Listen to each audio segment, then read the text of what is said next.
محب الفقراء والغرباء واليتامى والمساكين سيد الثقلين نبي الحرمين إمام القبلتين وسيلتنا في الدارين صاحب قاب قوسين محبوب رب المشرقين ورب المغربين جد الحسن والحسين مولانا ومولى الثقلين سيدنا أبي القاسم محمد بن عبد الله نور من نور الله يا أيها المشتاقون بنور جماله بلغ العلا بكماله كشف الدجى بجماله حصنت جميع خصاله صلوا عليه وآله وأصحابه وسلموا تسليما وسیدنا حسین۔ بسم اللہ الرحمن الرحیم۔ السلام علیکم ناظرین، پروگرام صبح نور کے ساتھ آپ کا میزبان نذیر احمد غازی حاضر ہے۔ ناظرین کرام، حضرت ابو انیس محمد برکت علی صاحب رحمہ اللہ کی مشہور تالیف اسماء النبی الکریم صلی اللہ علیہ وآلہ وسلم سے ایک اسم مبارک پڑھنے کی سعادت حاصل کر رہا ہوں۔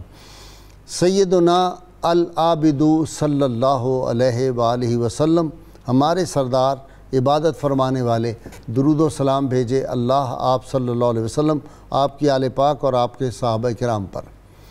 حضرت اسامہ بن زید رضی اللہ عنہما بیان کرتے ہیں کہ میں رسول اللہ صلی اللہ علیہ وسلم کی بارگاہ اقدس میں عرض کیا، یا رسول اللہ صلی اللہ علیہ وسلم، آپ صلی اللہ علیہ وآلہ وسلم جتنے روزے شعبان میں رکھتے ہیں کسی اور مہینے میں اتنے روزے نہیں رکھتے، اس کی حکمت کیا ہے؟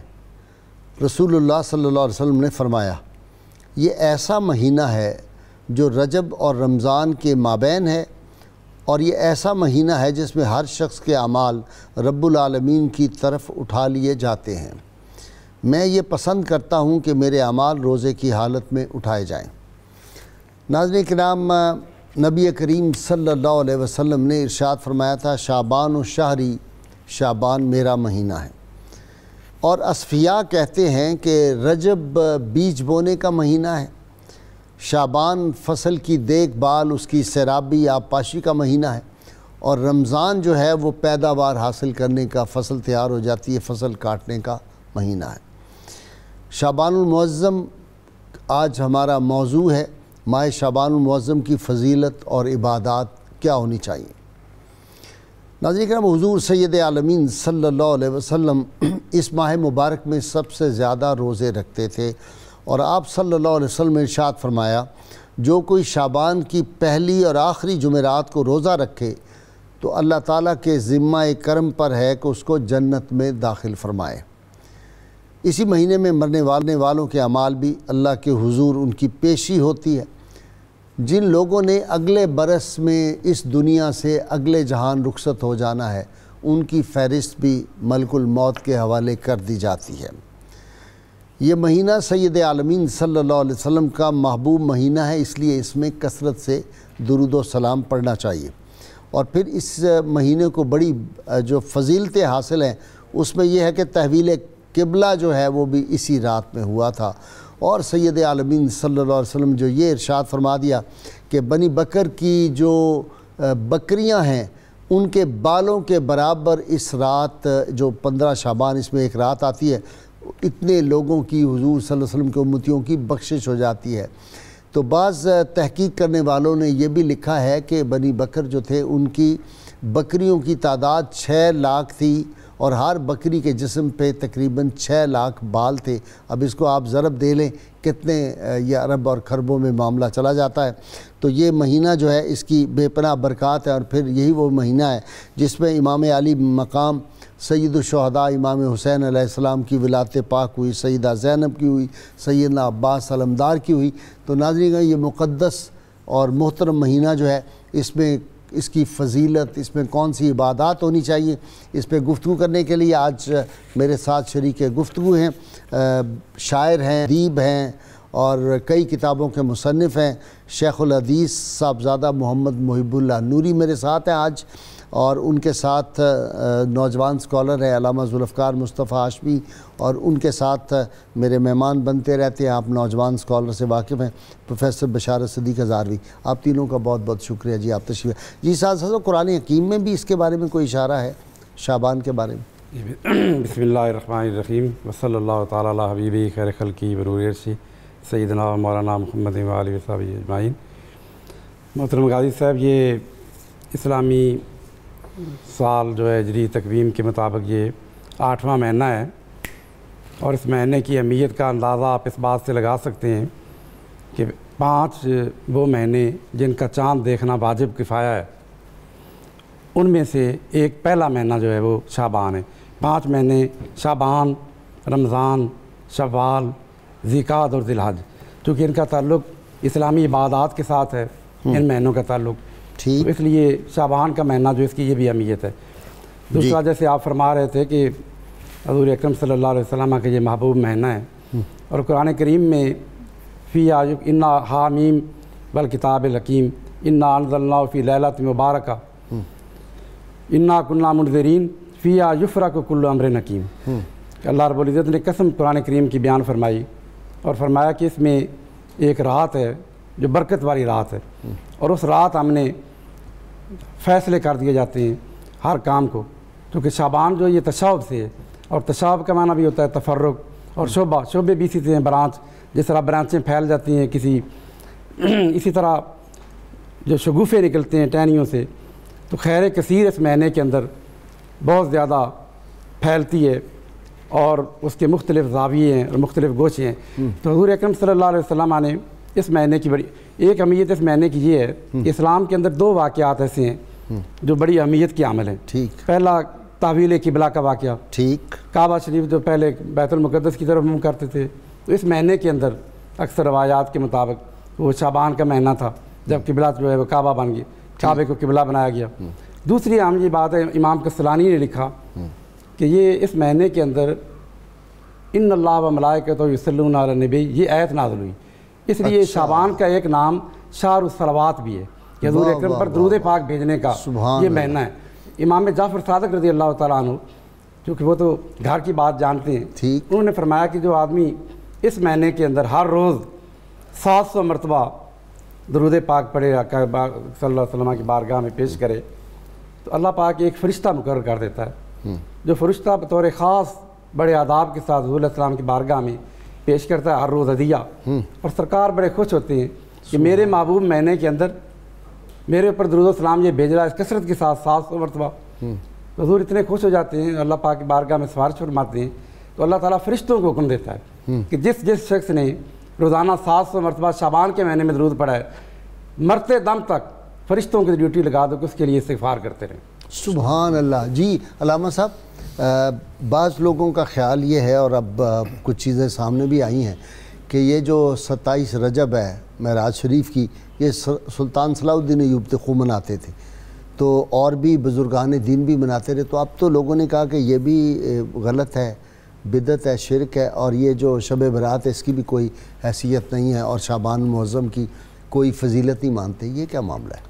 بسم اللہ الرحمن الرحیم. غازی صاحب, یہ ایک بڑی منصوبہ بندی کے ساتھ جو ہے وہ امت کو تشکیک میں مبتلا کیا جا رہا ہے, اور یہ وہ مسلمہ عبادات ہیں, وہ مسلمہ افضل اور فضیلت والی عظمت و شان والی راتیں ہیں کہ جن میں ہمارے اسلاف کا, بزرگان دین کا صدیوں سے عمل رہا ہے. اور خود رسول اللہ صلی اللہ علیہ وسلم اگر اس رات چلے جائیں جنت البقیع میں جی عبادت. جی بالکل ایسی ہے. اور مطلب اس پر متواتر احادیث مبارکہ، صحیح احادیث مبارکہ، صحاح ستہ کی روایات جو ہیں وہ بکثرت موجود ہیں. اچھا. اور پیارے کریم آقا صلی اللہ علیہ وسلم، صحابہ کبار رضوان اللہ تعالی مجمعین کے معمولات رہے ہیں. نبی رحمت صلی اللہ تعالی علیہ وسلم کی تو حدیث مبارکہ جو ہے وہ سنن ابو داؤد کی روایت یہاں تک ملتی ہے کہ حضور صلی اللہ علیہ وسلم نے فرمایا کہ شعبان یہ ایک ایسا مہینہ ہے کہ جس کے بارے میں میری امت یا لوگ جو ہیں وہ غفلت میں مبتلا ہیں. اللہ. تو پہلے سے لوگ حضور صلی اللہ علیہ وسلم فرمائے کہ غفلت میں مبتلا اور کوئی بیداری کی کوشش کرے اور اس کو جو ہے وہ روکنے والے آ جائیں، تو یہ کتنی بڑی جو ہے وہ غلط حرکت ہے. آپ بتائیں عبادات کیا ہونی چاہیے؟ جی غازی صاحب، یہ نجیب الطرفین مہینہ ہے. رجب المرجب اس کے پہلے ہے، شعبان اس کے بعد ہے. اور علماء نے بیان فرمایا کہ یہ مہینہ ایسے ہے کہ جیسے بادل آنے کا مہینہ ہے. اچھا. یہ بادل، اور عقل مند کسان وہ ہوتا ہے کہ جب وہ بادل آتے دیکھتا ہے تو وہ اپنی کھیتی کو تیار کر لیتا ہے تاکہ بارش کا ایک قطرہ، جی ہاں، ایک قطرہ بھی ضائع نہ ہو. تو یہ بادل آتے دیکھ کر رمضان میں چھما چھم برسنے والی جو اللہ تعالیٰ کی انوار و تجلیات کی اور رحمتوں کی برکتوں کی بارش ہے، اس کو حاصل کرنے کا مہینہ ہے. اور یہاں پہ میں یہ بات بھی لازم کہنا چاہوں گا کہ ہمارے اسلاف کا، بالخصوص صحابہ کرام رضوان اللہ تعالیٰ مجمعین کا یہ معمول مبارکہ ملتا ہے کہ جیسے شعبان المعظم کا چاند دیکھتے تو وہ فوراً اپنے قرض ادا کرنا شروع کر دیتے، کاروباری معاملات سمیٹنا شروع کر دیتے، لین دین، یہاں تک کہ حقوق اللہ اور حقوق العباد کے حوالے سے جو بھی اپنے ذمے ہوتا اس کی ادائیگی سے فراغت حاصل کرتے. اچھا جی پروفیسر اپنا بشارت، صحاب رحمت خوب برسنا شروع ہو جاتا ہے اسی مہینے سے. بسم اللہ الرحمن الرحیم. غازی صاحب، ماہ شعبان المعظم جس کی فضیلت قرآن مجید میں بھی اور حضور نبی کریم صلی اللہ علیہ وسلم نے بھی اس کی فضیلت کو بیان کیا. آج شام کو چاند نظر آئے گا؟ جی ممکن ہے کہ آج نظر آ جائے. آج 29ویں ہے نا، شاید آج ہو جائے، آج نظر آ جائے. حضور نبی کریم صلی اللہ علیہ وسلم نے ارشاد فرمایا کہ ماہ رجب کو باقی مہینوں پر اس طرح فضیلت حاصل ہے کہ جس طرح قرآن مجید کو باقی کتابوں پر فضیلت حاصل ہے، اور ماہ شعبان کو باقی مہینوں پر اس طرح فضیلت حاصل ہے جس طرح مجھے باقی انبیاء کرام پر فضیلت حاصل ہے. اللہ. اور ماہ کوئی نہ مانے اس کو. جی بالکل. اور یہ حدیث پاک میں ہے. جی بالکل. اور ماہ رمضان کو باقی مہینوں پر اس طرح فضیلت حاصل ہے جس طرح خالق کائنات کو باقی مخلوق پر فضیلت حاصل ہے. اللہ. صوفیاء کرام نے ماہ شعبان کو ماہ رمضان کا مقدمہ لکھا ہے کہ یہ ماہ رمضان کا مقدمہ ہے. اور ماہ رمضان کے اندر جو عبادات کثرت کے ساتھ کی جاتی ہیں، ماہ شعبان کے اندر خصوصی توجہ انہی عبادات کی طرف کی جاتی ہے. جیسا ہاشمی صاحب نے بھی اشارہ فرمایا، حضرت انس بن مالک رضی اللہ تعالیٰ عنہ صحابہ کرام کے معمولات کا ذکر کرتے ہوئے فرماتے ہیں کہ جیسے ہی ماہ شعبان کا چاند نظر آتا تھا تو قرآن مجید کی تلاوت کی کثرت کی طرف توجہ کی جاتی تھی، اور دوسرا روزوں کی طرف روزوں کی جو کثرت ہے اس کی طرف. نبی اکرم صلی اللہ علیہ وسلم کے معمولات میں جو روزوں کا ذکر ہمیں ملتا ہے وہ اس حوالہ سے بھی ہے کہ اس کے بعد ماہ رمضان ہے، اور ماہ رمضان کی عبادات کے لیے اور رحمان کی اتباع اور اطاعت کے لیے نفس راضی کیا جاتا تھا، تیاری کی جاتی تھی، بیج بویا جاتا تھا، پھر اسے سیراب کیا جاتا تھا اور اس پھل کو ماہ رمضان میں کاٹا جاتا تھا. حضرت غوث اعظم شیخ عبد القادر جیلانی رحمۃ اللہ علیہ نے بنیۃ الطالبین کے اندر ماہ شعبان کے فضائل بیان کرتے ہوئے فرمایا شعبان کے 5 حروف ہیں، اور آپ فرماتے ہیں کہ شین سے مراد شرف ہے، عین سے مراد علو ہے، اور با سے مراد بر ہے، الف سے مراد الفت ہے، نون سے مراد نور ہے. اس مہینے کے اندر یہ 5 چیزیں اس بندے کو حاصل ہوتی ہیں جو اس مہینے کا حق ادا کرتا ہے اور اس مہینے کے اندر عبادات کی طرف توجہ کرتا ہے. علو سے کیا مراد ہے؟ ایمان کا علو؟ بلندی رفعت عطا ہوتی ہے عبادات کے ذریعے. اور غازی صاحب اس میں جو شعبان و شہری کے الفاظ ہیں اس میں 2 وجوہات میں عرض کرنا چاہوں گا. ایک تو یہ ہے کہ اس میں جو عبادت کی تاکید ہے وہ نبی اکرم صلی اللہ علیہ وسلم نے فرمایا کہ عبادت جو ہے وہ کثرت کے ساتھ کی جائے روزوں کی طرف. اور دوسرا جس طرح قبلہ شیخ الحدیث صاحب نے فرمایا درود شریف کی جو آیت ہے وہ اس مہینے کے اندر نازل ہوئی، اس لیے بھی حضور صلی اللہ علیہ وسلم نے اس کو شعبان و شہری فرمایا کہ یہ میرا مہینہ ہے کیونکہ آیت درود اس کے اندر نازل ہوئی. قرب مصطفیٰ صلی اللہ علیہ وسلم حاصل ہوتا ہے اس مہینے میں اگر زیادہ درود پڑھا جائے. جس طرح حضور صلی اللہ علیہ وسلم نے ارشاد فرمایا کہ کوئی شخص درود پڑھتا ہے اور درود پڑھنے کے بعد یہ دعا مانگتا ہے کہ الہی اپنے محبوب صلی اللہ علیہ وسلم کو کل قیامت کے نزدیک قیامت کے دن اپنے نزدیک مقام قرب کے اندر جگہ عطا فرما۔ تو حضور صلی اللہ علیہ وسلم فرماتے ہیں وجبت لہو شفاعتی، اس کے لیے میری شفاعت واجب ہو جاتی ہے۔ سبحان پھر حضور اللہ۔ صلی اللہ علیہ وسلم نے ارشاد فرمایا کہ کوئی شخص ایک دن کے اندر 1000 مرتبہ درود شریف کا نذرانہ پیش کرتا ہے تو وہ بندہ اس وقت تک نہیں مرے گا جب تک کہ وہ جنت کے اندر اپنا ٹھکانہ نہیں دیکھ لیتا۔ سبحان ایک اللہ، مقام پر سبحان فرمایا اللہ۔ کہ جہنم کے اندر ہولناکیوں کے مختلف مراحل ہیں، اور جو بندہ کثرت کے ساتھ درود پڑھتا ہے وہ ان مراحل سے آسانی کے ساتھ خیریت سے گزرے گا۔ جو بندہ جتنا زیادہ درود پڑھے گا اتنی خیریت کے ساتھ جہنم کی ہولناکیوں سے امن کے ساتھ اور خیریت کے ساتھ گزر جائے گا۔ اس لیے یہ شعبان شہر صلاۃ ہے جہاں ہم روزوں کی کثرت کرتے ہیں۔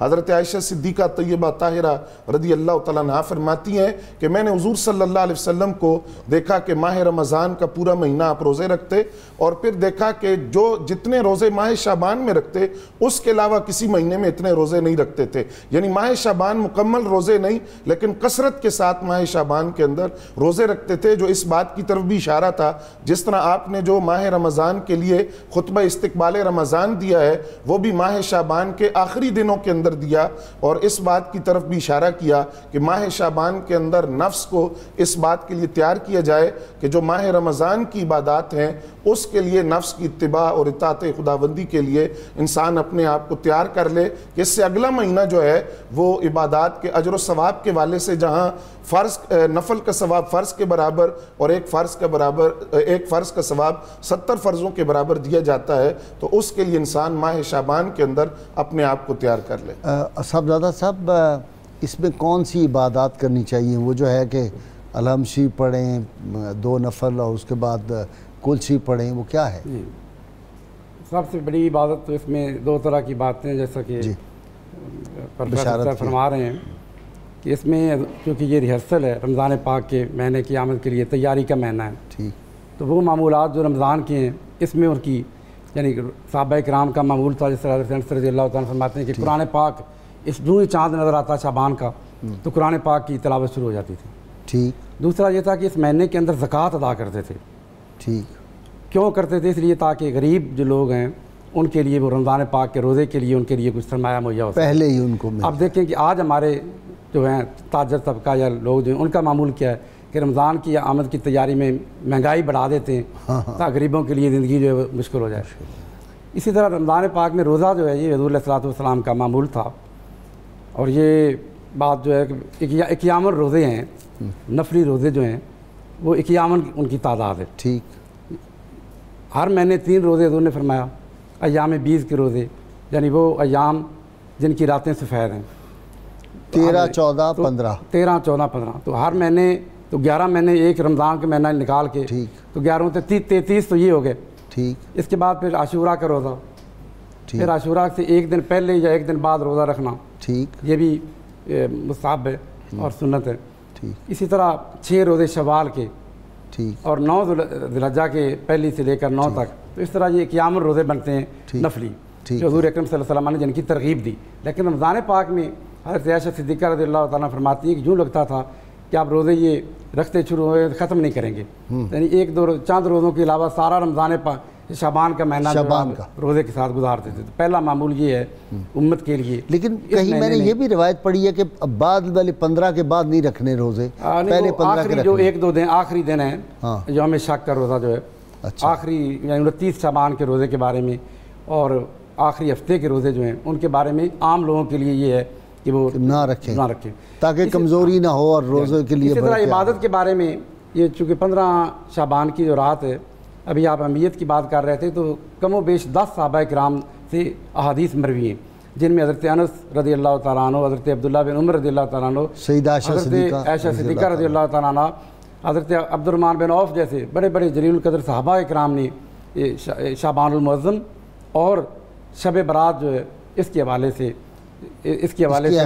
جو ہے آپ نے بیان کیے۔ اچھا، اصل میں جو بھی نوافل ادا کیے جائیں، ویسے تو ہر رات کی عبادت یہ ہے کہ حضور اکرم صلی اللہ علیہ وسلم نے فرمایا کہ جو آدمی عشاء کی نماز جماعت کے ساتھ ادا کرے اس کو اتنا ثواب ملتا ہے جیسے آدھی رات تک وہ نوافل پڑھتا رہا، اور جو فجر کی نماز جماعت کے ساتھ ادا کرے باقی آدھی رات کی نماز کا اس کو ثواب مل گیا.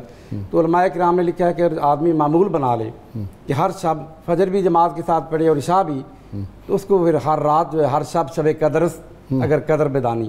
ٹھیک. لیکن بطور خاص علماء کرام نے سیدنا غوث اعظم رضی اللہ تعالیٰ نے بھی بنیاد الطالبین کے اندر جو عبادات لکھی ہیں ان میں سے نوافل ہیں, ان میں سے 8 رکعت نوافل جو ہیں وہ حضرت سیدہ فاطمہ الزہرا سلام اللہ علیہ ابیہا و علیہا آپ سے منقول ہے کہ جو آدمی 8 رکعت نفل پڑھے اور اس طرح پڑھے کہ ہر 2 رکعت کے بعد اتحیات مکمل پڑھے, یعنی اس کے بعد درود پاک بھی پڑھے, عبد الرسول تک ختم نہ کر دے, اور پھر اس سے اگلی رکعت میں ثنا بھی پڑھے.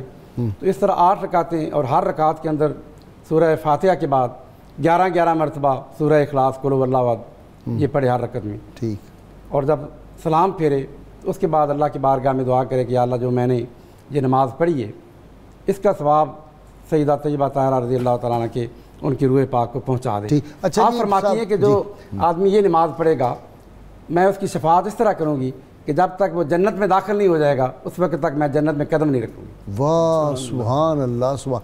جی اپنا مصطفیٰ حشفی صاحب کیا کرنے چاہیے معمولات؟ یہ تو ہوگا نا ایک نوافل پڑھنے چاہیے, قرآن حکیم کی تلاوت کرنی چاہیے, درود پاک کی کثرت کرنی چاہیے, اور صدقہ خیرات کرنا چاہیے, اور اسی مہینے سے مہنگائی شروع کر دینی چاہیے, دکانداروں کو اور ملاوٹ وغیرہ بھی شروع کر دینی چاہیے. جی یہ تو ہماری بڑی ستم ظریفی ہے غازی صاحب قبلہ کہ اس طرح واقعتاً جو عملی طور پہ تصویر نظر آ رہی ہے ہمارے معاشرے میں وہ تو اسی طرح سے کہ ذخیرہ اندوزی شروع ہو جاتی ہے, جو اجناس اور جو چیزیں رمضان میں درکار ہوتی ہیں وہ سٹاک کر کے نرخ بڑھا دیا مارکیٹ سے ابھی سے غائب ہے. جی کافی ایسی چیزیں ہیں, مطلب لیمو وغیرہ اس طرح جو بھی ضروریات کی چیزیں ہیں وہ ان کے نرخ بڑھنا شروع ہو گئے ہیں, اور مطلب پیش بندی جو ہے وہ جاری ہے تاکہ جیسے ہی رمضان آئے اور فوراً جو ہے مطلب کثیر منافع تو وہ ٹھیک نہیں کرتے. دیکھیں نا لوٹے کا مہینہ ہے, کہتے ہیں اللہ کی رحمت ہے, لوٹے کا مہینہ ہے رمضان شریف, تو رحمتوں میں مال پانی بھی بن جائے تو کیا ہو جائے. اصل تو یہ ہے جی کہ یہ حضور علیہ الصلوۃ والسلام کی حدیث مبارکہ کے مطابق یہ ہے رمضان المبارک کے حوالے سے کہ اس ماہ مبارکہ میں اللہ تبارک و تعالیٰ دسترخوان کو وسیع فرما دیتا ہے, غریب سے غریب جو ہے وہ بھی ایسی اللہ تعالیٰ کی رحمتوں سے اور برکتوں سے اور اللہ تعالیٰ کی نعمتوں سے مستفید ہوتا ہے کہ جو پورا ماہ مبارکہ اس کو نصیب نہیں ہوتی. لیکن یہاں پہ لوگ جو ہے نا وہ ان سے بھی مطلب محروم کرنا چاہتے ہیں. ٹھیک. اچھا یہ بخشش کی رات ہے, اس کے درمیان 15 شعبان جو ہے, جی 15 شعبان المعظم کی رات کے بارے میں جیسے آپ نے انٹرو میں بھی کہا کہ یہ بنو کلب کی بکریوں کی بالوں کی تعداد کے برابر سیدنا جبریل امین علیہ السلام نے حاضر ہو کر عرض کیا کہ اللہ تعالیٰ آپ کی امت کے گناہ گاروں کی مغفرت فرماتا ہے. اور 15 شعبان المعظم جو ہے اس کو شب براعت کہا جاتا ہے اسی لیے کہ اللہ تعالیٰ اس میں گناہ گاروں کو گناہوں سے براعت یعنی بری فرما دیتا ہے, جہنم کی آگ سے بری فرما دیتا ہے. اور اس رات کے معمول مبارکہ میں ہمارے اسلاف کے رہا کہ اس رات میں جہاں عبادات میں نوافل وغیرہ کی کثرت کرتے, دیگر حضرت مفتی احمد یار خان نعیمی علیہ رحمہ ایک بڑا اچھا عمل اس رات کے حوالے سے بیان فرماتے ہیں جو میں سمجھتا ہوں اس وقت کافی اس کی ضرورت بھی ہے اسلامی زندگی کتاب کے اندر, کہ جو بندہ اس رات میں بیری کے 7 پتے پانی میں بوائل کر کے اس سے غسل کر لیتا ہے تو اللہ تعالیٰ آنے والے پورے سال کے لیے اسے ہر قسم کے جادو ٹونے وغیرہ کے اثرات سے محفوظ فرما لیتا ہے. ماشاءاللہ یہ تو بڑی اس کا ضرور اہتمام کرنا چاہیے. 7 پتے جی 7 پتے ہر شخص کے لیے انفرادی طور پہ تھوڑے سے پانی میں بوائل کریں, اس کو باقی پانی میں مکس کر کے اگلی دفعہ آپ نے لے کے آنے پتے. یہ صاحبزاد صاحب کے علاقے میں تو کافی بیریاں پائی جاتی ہیں. جی آپ بھی ہمیں بیری کے پتے بھجوا دیں جناب. بیری کا جو درخت ہے وہ کافی مطلب اس حوالے سے اسلام کے مطلب آپ دیکھیں گے مردوں کو سدرۃ المنتہا پہ بھی بیری کا درخت ہے, سدرۃ المنتہا وہ بیری کا تو اس سے کوئی مقابلہ ہی نہیں. ہاں جی لیکن مماثلت تو چلے مطلب وہ بھی بیری ہے, وہ تو اتنے اس کے وہ جو پھل ہیں اتنے بڑے ہیں. اور اس میں ارشاد فرمایا گیا کہ اللہ تعالیٰ جو ہے وہ ہر شخص کی مغفرت فرما دیتا ہے سوائے اس کے کہ جو غرور و تکبر کرنے والا ہے, کینہ رکھنے والا ہے, جادوگر ہے, شرک کرنے والا ہے, ان لوگوں والدین کا نافرمان ہے, عادی شرابی ہے, زانی ہے, ان کی مغفرت اس رات میں بھی نہیں فرمائی جاتی. اور اس لیے علماء فرماتے ہیں کہ اے وہ لوگوں کے جو ان اعمال میں مبتلا ہو تمہیں لازم ہے کہ یہ شب آنے سے پہلے توبہ کرو. جی ذرا کالر لینے جی. السلام علیکم. وعلیکم السلام. غازی صاحب اللہ کیا حال ہے, خیریت سے ہیں؟ اللہ کا شکر. اچھا 2 سوال ہیں. ایک یہ ہے کہ یہ جو شب برات کے موقع پر بعض لوگ یہ آتش بازی کرتے ہیں, اس کے حوالے سے بہت اچھی بات ہے, کہتے ہیں کہ اپنے ہاتھوں کو ہلاکت میں نہ ڈالو. دوسرا سوال یہ کہ یہ جو ایام 20 کے روزے ہیں اس کے حوالے سے یہ روزوں کی حقیقت کیا ہے؟ ٹھیک ہے جی, بالکل ٹھیک. جی ناظرین کرام بریک کا وقت ہو گیا اور میں بریک سے آؤں گا تو جہانگیر شاہ صاحب جو ہیں ان کے سوالوں کے جواب جو ہیں یہ دیں گے انشاءاللہ تعالی۔ یہ سمجھنا بہت ضروری ہے، یہ راتیں جو ہیں اور یہ لمحات جو ہیں، یہ جو گھڑیاں برکت کی شروع ہونے والی ہیں، اس سے بہت زیادہ فائدہ اٹھانا چاہیے۔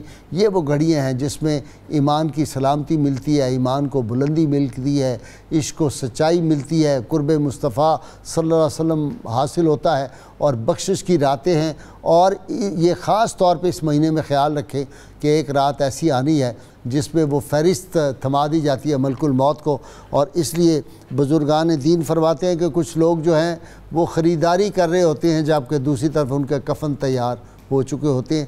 اس لیے ان راتوں میں کون کون سی عبادات کرنی چاہیے، بزرگوں کا معمول کیا تھا، یہ ہماری گفتگو جاری رہے گی، آپ ہمارے ساتھ رہیے گا۔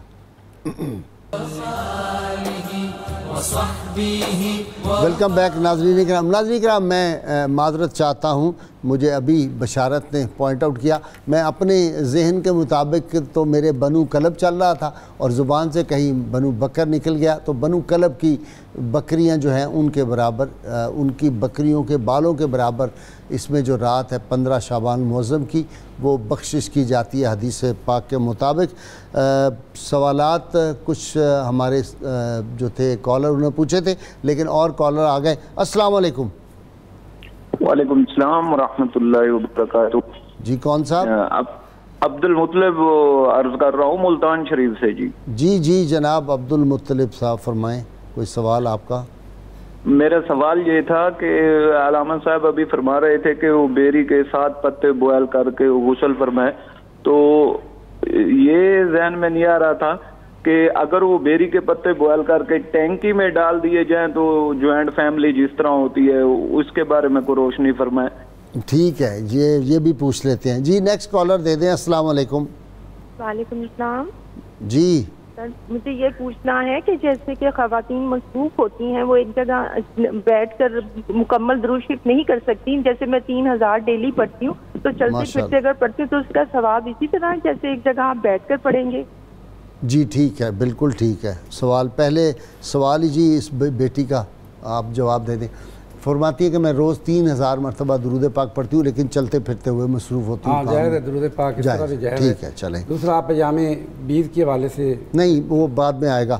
بیری کے پتے انہوں نے کہا جی آپ دے دیں جواب۔ وہ کہہ رہے ہیں کہ پانی کی ٹینکی ہوتی ہے نا گھر کی، اس کے اندر ڈال دیں، مثلا گھر کے 7 فرد ہیں تو وہ 7 پتے 7 7 49 اور وہ ڈال دیں پتے تو وہ بھی ٹھیک ہو جائے گا۔ میرا تو خیال ٹھیک ہے، کوئی حرج تو نہیں ہے۔ پتیلی میں جس میں وہ گرم کرنا ہے اس میں ڈالیں نا۔ اچھا نہیں، گرم پانی سے نہانا ہے؟ ہاں جی بوائل کرنے، بوائل کر کے پھر ٹھنڈا کر رہے ہیں۔ اچھا وہ پھر اچھا گرم پانی سے نہانا ہے، جوش نہیں نہانا، جوش دینا ہے اس پانی کو، یعنی بیری کا سارا اثر پتوں کا پانی نکل آئے۔ ٹھیک ہے ٹھیک ہے، پھر ٹھنڈا بے شک اس میں ٹھنڈا پانی۔ جی ایام بیز کے حوالے سے اس میں حکمت یہ ہے، سرکار دو عالم صلی اللہ علیہ وسلم نے جو فرمایا کہ یار میں نے 3 روزے کی ترغیب دی آپ نے صحابہ کرام کو کہ ایک کا ثواب 10 گنا ہوتا ہے، تو اگر ایک میں روزہ جو ہے اس کے بدلے 10 گنا ملے گا تو پورے مہینے کا ثواب مل جائے گا۔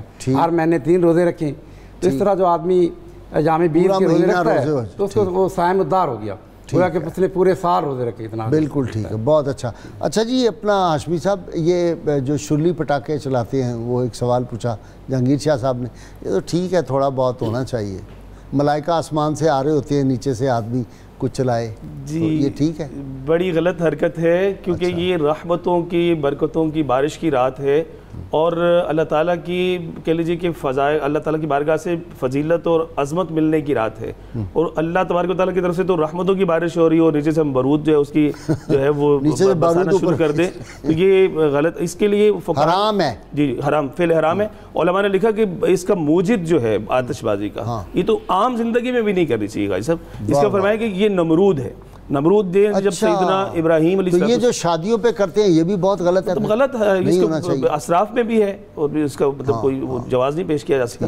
نمرود نے جب سیدنا ابراہیم علیہ السلام کو آگ میں ڈالا تو اس وقت پھر وہ جو آگ تھی اس کو بھڑکانے کے لیے وہ منجنیکوں میں وہ آگ بھر بھر کے تو پھینکتے تھے، تو اس وقت سب سے پہلے اس کو ایجاد کیا گیا. تو یہ فعل نمرودی ہے جی, فعل نمرودی ہوگا اور اس سے بالکل اعتراض کرنا چاہیے. خاص طور پہ والدین کو میں یہاں پہ تاکید کروں گا کہ وہ بچوں کو خرید کے لا کے دیتے ہیں یا پھر ان کو پیسے دیتے ہیں, اور جس سے اس رات کا تشخص جو ہے وہ برباد ہو جاتا ہے. عبادات میں لوگ مشغول ہوتے ہیں. اس رات تو رزق کی آسمان دنیا پہ اللہ کریم نزول فرماتے ہیں اپنی شان کے مطابق. بہت نازک فیصلوں کی رات ہے. موت و حیات کے فیصلے ہو رہے ہیں, حج کی لسٹیں بن رہی ہیں, اور پھر کس کا رزق کشادہ ہونا ہے, کس کا رزق تنگ ہونا ہے, صحت کے حوالے سے معاملات ہیں اور بیماری وغیرہ کے معاملات ہیں. اس وقت تو مطلب اللہ تعالیٰ کی بارگاہ میں مغفرت طلب کرنی چاہیے, اور جھولیاں پھیلا کے ایک لمحہ ضائع کیے بغیر جو ہے اس کی کہ گھڑی کو قیمتی مطلب آج سے میں اپنے بچوں کی تربیت کرنی. کالر لے لیں. السلام علیکم. السلام علیکم جی فرمائیں. میرا سوال یہ تھا کہ قاضی صاحب بعض لوگ کہتے ہیں روزہ رکھنا چاہیے 15 اور 14 شعبان کا. بعض لوگ کہتے ہیں ایک رکھنا چاہیے اور بعض لوگ کہتے ہیں رکھنا نہیں چاہیے. اس کے بارے میں کیا ہے؟ وہ تو پہلے ہی صاحبزادہ صاحب فرما چکے ہیں, روزہ رکھنا چاہیے. صاحبزادہ صاحب نے اس کی فضیلت بھی بیان کر دی. محب اللہ نوئی صاحب نے پھر دوبارہ ریپیٹ کر دی. قوموا لیلہا وقوموا نہارہا, قوموا لیلہا وصوموا نہارہا. حضور علیہ السلام نے ارشاد فرمایا کہ اس رات کو 15 شعبان کی رات کو آپ قیام کریں اور دن کے وقت روزہ رکھیں. بہت زیادہ تاکید فرمائی گئی اس روزے کی. سبحان اللہ. بہت زیادہ اجر کا باعث. جی آپ فرمائیں. اسی والے سے کالر کا سوال ہے. حضرت مولا کائنات علی المرتضیٰ شیر خدا رضی اللہ تعالیٰ عنہ کی روایت ہے.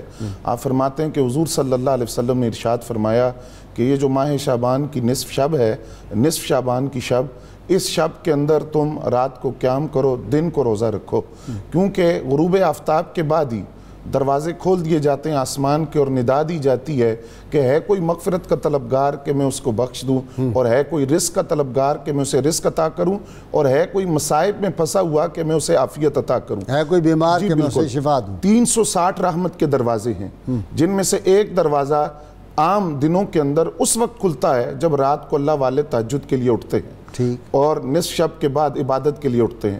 لیکن نصف شعبان کی رات وہ رات ہے کہ ادھر غروب آفتاب ہوتا ہے, ادھر وہ ایک دروازہ نہیں 360 کے 60 دروازے کھول دیے جاتے ہیں.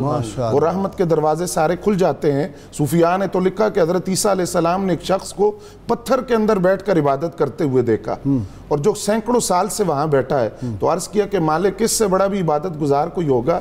تو جواب آیا کہ ہاں, وہ جو میرے آخری نبی کی امت کے اندر وہ شخص جو ماہ شعبان کی نصف شعبان کی رات کو اٹھ کر اللہ کی عبادت کرے گا اور قیام کرے گا. نبی علیہ السلام نے ماہ شعبان کے والے سے فرمایا, صحابہ کرام کو حکم دیا کہ خوب پاک ہو جاؤ اور اپنی نیتوں کو درست کر لو. یہ جملہ حضور صلی اللہ علیہ وسلم نے ارشاد فرمایا. ماہ شعبان کے اندر دوسرا جس چیز کی طرف ہمیں توجہ کرنے کی ضرورت ہے, رجوع اللہ, توبہ کریں. رجب کے اندر جو نیکی کا بیج ہم بو دیتے ہیں اس کو پانی کیسے دیا جائے گا؟ وہ ندامت کے آنسو ہیں, وہ توبہ کے آنسو ہیں. انسان اپنے گناہوں سے معافی مانگے. یہ ماہ شعبان امت مسلمہ کے لیے بہت بڑے اعزاز کا مہینہ ہے, اور اس بات کو بھی ہمیں سمجھنا چاہیے کہ تحویل قبلہ جو اسی مہینے کی 16 تاریخ کو ہوا بعض روایات کے مطابق, یہ کتنا بڑا اعزاز امت مسلمہ کو ملا. 2 باتیں اس میں صرف میں عرض کروں گا, ورنہ ہم قرآن مجید کی اس آیات کو دیکھ لیں تحویل قبلہ تو ہزاروں نکات حضور صلی اللہ علیہ وسلم کی عظمت کے اس میں موجود ہیں. 2 باتیں صرف غازی صاحب. ایک بات تو یہ کہ تحویل قبلہ صرف ایک سمت کی تبدیلی نہیں تھی اور ایک طرف کی یا جہت کی تبدیلی نہیں تھی, بلکہ یہ ختم نبوت کی بہت بڑی دلیل تھی. وہ اس لیے کہ سابقہ جو کتب ہیں ان کتب کے اندر یہ بات موجود کی کہ جو اللہ کے آخری نبی آئیں گے وہ امام القبلتین ہوں گے, وہ 2 قبلوں والے نبی ہوں گے. تو تحویل قبلہ کے ساتھ ہی ختم نبوت پر بہت بڑی دلیل ایک قائم ہوئی. دوسری بات یہ ہے غازی صاحب کہ تحویل قبلہ یہ بنی اسرائیل کے سر پر جو امامت اور سیادت کا تاج عرصے سے سجا ہوا تھا, تحویل قبلہ کے ساتھ ہی بنی اسرائیل سے امامت کا وہ تاج اٹھ کر بنی اسماعیل کے سر پر رکھ دیا گیا. اس لیے ماہ شعبان امت مسلمہ کے لیے بہت بڑے اعزاز کا مہینہ ہے. تحویل قبلہ اس میں ہوا. اس کے علاوہ جگر گوشہ رسول حضرت امام علی مقام امام حسین رضی اللہ تعالیٰ عنہ کی ولادت ہے. اس مہینے کے اندر سیدہ زینب رضی اللہ تعالیٰ عنہ کی یوم ولادت ہے. وہ بات ہو گئی. جی آج کے سوال کا وقت ہو گیا. ناظرین کرام, ہم ہر روز آپ سے سوال پوچھتے ہیں, جو صحیح جواب دیں ان کو کسان آئل کی جانب سے ہم گفٹ پیش کرتے ہیں. آج کا سوال ہے, سورۃ الرحمن کی آیات کی کل تعداد کتنی ہے؟ گزشتہ سوال کا جواب جو ہم نے آپ سے پوچھا تھا، سیدنا امام موسیٰ کاظم علیہ السلام کے والد ماجد کا نام سیدنا امام جعفر صادق علیہ السلام تھا۔ جن خوش نصیبوں نے سب سے پہلے جواب دیے محمد عثمان نارووال، معصومہ بطول راولپنڈی، روبینہ تسنیم بہاولپور، حیدر علی گوجرا، اصغر علی وزیر آباد، عابد حسین پنو آکل سندھ، شیخ محمد اسلم ملتان، فیاض احمد قصور، محمد بابر لاہور، وحید الرحمان فیصل آباد، راشدہ حمید گجرانوالہ، محمد الطاف کراچی، آپ سب کو آپ کے گفٹ جو ہیں وہ مل جائیں گے۔ جی اسحاق زادہ صاحب، سیدنا عمر بن عبدالعزیز کا کوئی واقعہ اس سے متعلق ہے؟ یہ رات جیسے کہ آپ سن رہے ہیں اور بیان فرما رہے ہیں کہ یہ رات بڑی برکت والی رات ہے اور اس رات کا کوئی لمحہ ضائع نہیں کرنا چاہیے۔ ٹھیک، اللہ رب العزت کی رحمت تو ہر رات ہی پچھلی رات ندائیں کرتی ہے، لیکن ہم غافل پڑے سوئے رہتے ہیں، لیکن رب کی رحمت کو یہ گوارا نہیں تھا کہ نیکوکار اور متقی لوگ جو ہیں وہ تو میری رحمت سے فائدہ اٹھا لیں اور جو گناہ گار حضور کی امتی ہیں وہ رہ جائیں۔ رب نے چاہا کہ ایک رات ایسی بنا دیتا ہوں جس میں آدھی رات کی کوئی قید نہ ہو، پچھلی رات کی قید نہ ہو، ادھر سورج غروب ہو اور ادھر میری رحمت ندائیں کرنا شروع کر دے کہ آؤ میری رحمت کے دروازے کھلے ہوئے ہیں۔ علماء کرام نے فرمایا کہ 14 شعبان کو سورج غروب ہونے سے کچھ پہلے مسجد کے یا گھر کے کسی گوشے میں کھڑا ہو کے 100 مرتبہ حضور علیہ السلام پہ درود و سلام بھیجے اور 40 مرتبہ لا حول ولا قوت الا باللہ العلی العظیم پڑھے تو اللہ رب العزت 40 سال یا بہت سال پرانے گناہ جو ہیں اللہ پاک وہ معاف فرما دیتا ہے۔ یہاں سے آغاز ہو گیا عبادات کا۔ رات کو عبادت جو ہے اس میں اللہ کے جو بندے ہوتے ہیں ان کو مشاہدات بھی ہوتے ہیں۔ اچھا، حضرت سیدنا حضرت مجدد الف ثانی رحمۃ اللہ علیہ ان کی اہلیہ محترمہ جو ہیں وہ بھی رابع عصر تھیں، تو عبادت کرتے کرتے جب صبح پچھلی رات کے بعد گھر گئے تو آپ نے ان کی بیوی نے کہا، انہوں نے کہا کہ کوئی آج کی رات کسی کا نام جو ہے وہ کاٹا گیا ہے دفتر اعجاز سے۔ آپ نے کہا تو اشارے سے کیوں بات کرتی ہے، میرا نام جو ہے وہ آج محو ہو گیا ہے۔ اللہ، اور پھر اس کے چند مہینوں کے بعد پھر آپ کا وصال ہو گیا۔ انہوں نے خود مشاہدہ کیا کہ ان دفتروں سے کس طرح نام کاٹا جا رہا ہے۔ اسی طرح حضرت عمر بن عبدالعزیز رضی اللہ تعالیٰ عنہ، آپ جانتے ہیں کہ وہ عمر ثانی کہلاتے ہیں۔ اس رات کی عبادت میں تو ہر رات ہی ان کی شب برات اور ہر رات ہی لیلۃ القدر سمجھ کی عبادت کرتے، لیکن اس رات بطور خاص اس محویت کے ساتھ آپ نے عبادت کی۔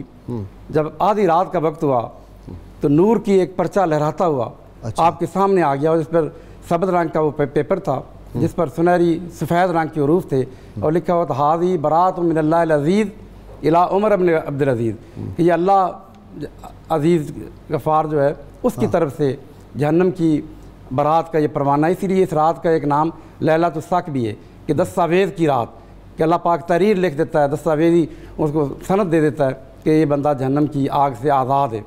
لیلۃ البرات کا مطلب بھی یہ شب جو ہے وہ لیلا عربی میں اس کو کہتے ہیں اور فارسی میں شب کہتے ہیں، یعنی برات کی رات، ٹھیک، رحمت کی رات بھی اس کو کہتے ہیں۔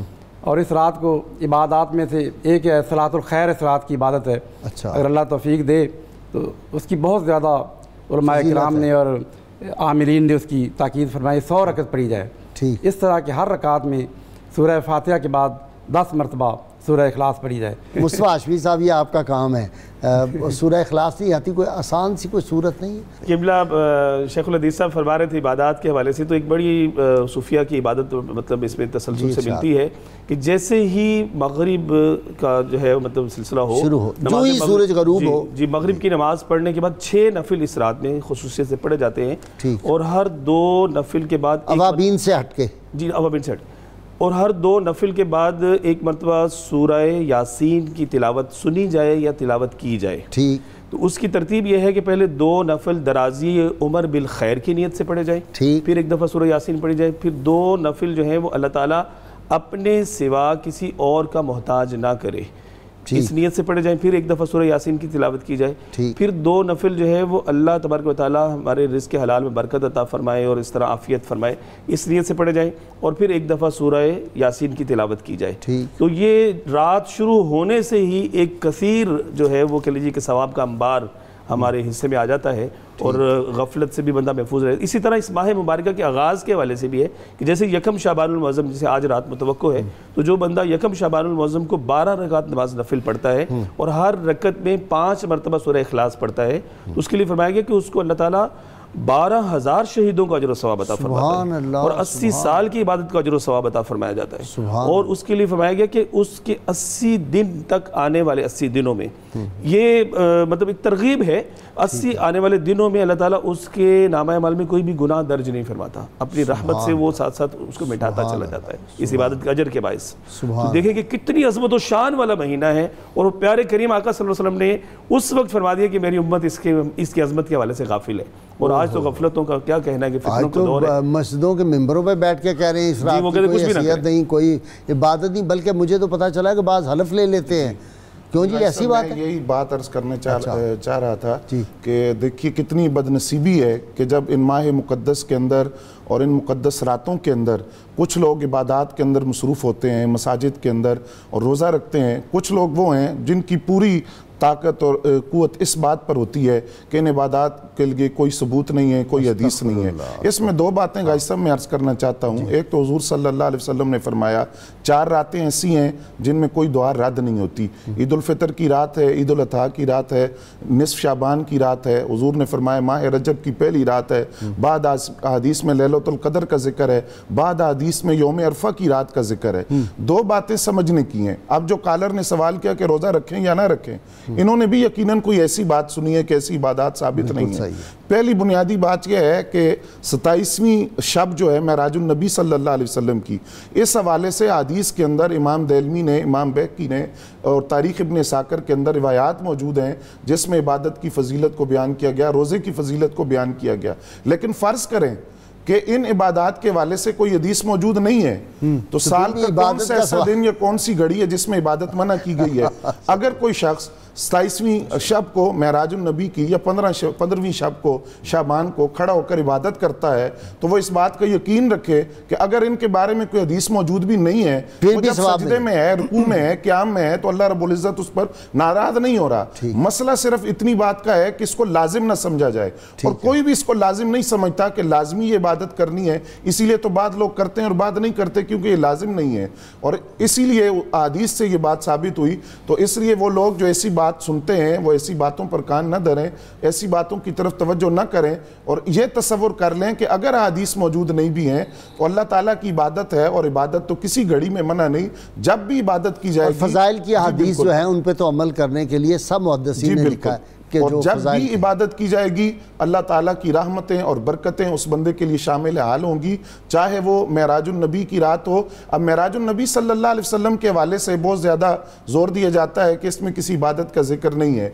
چلیں فرض کریں کہ عبادت کا ذکر نہیں، لیکن اس رات کی ایک نسبت ہے کہ حضور صلی اللہ علیہ وسلم سفر معراج پر روانہ ہوئے۔ جس طرح بعض لوگ کہتے ہیں کہ اس رات حضور صلی اللہ علیہ وسلم سو گئے، تنام وینا یا ولا ینام قلبی کے تحت ہمیں بات سمجھنی چاہیے، وہ نیند اس لیے تھی کہ آج میں اس بارگاہ سے سارے امتیوں کو بخشوا کر آؤں گا، میں خود وہاں جاؤں گا جس بارگاہ میں دعائیں کرتا ہوں۔ تو ہم اس نسبت کو دیکھیں کہ حضور ہمیں بخشوانے کے لیے کہاں تشریف لے گئے، اس دن نمازوں کا تحفہ لائے، روانہ ہوئے، نمازوں کا تحفہ آیا۔ اس رات کی اتنی نسبتیں ہیں، ان نسبتوں کی وجہ سے اگر کوئی بندہ عبادت کے لیے کھڑا ہو جاتا ہے، دن کو روزہ رکھتا ہے، نفلی روزہ ہے وہ کسی دن بھی رکھا جا سکتا ہے، تو اگر اس نسبت سے رکھتا ہے تو وہ اس بات کا یقین رکھے کہ اس کی عبادتیں رد نہیں ہیں، ان عبادتوں پر اس کو اجر و ثواب بھی ملے گا، اللہ تعالیٰ کی طرف سے رحمتیں اور برکتیں ہوں گی۔ اور یہ بات بھی ذہن میں رکھے کہ ان عبادات کے والے سے حدیث موجود ہیں، مسند الفردوس میں ہے، شعب الایمان میں ہے، تاریخ ابن اسحاق میں روایات موجود ہیں۔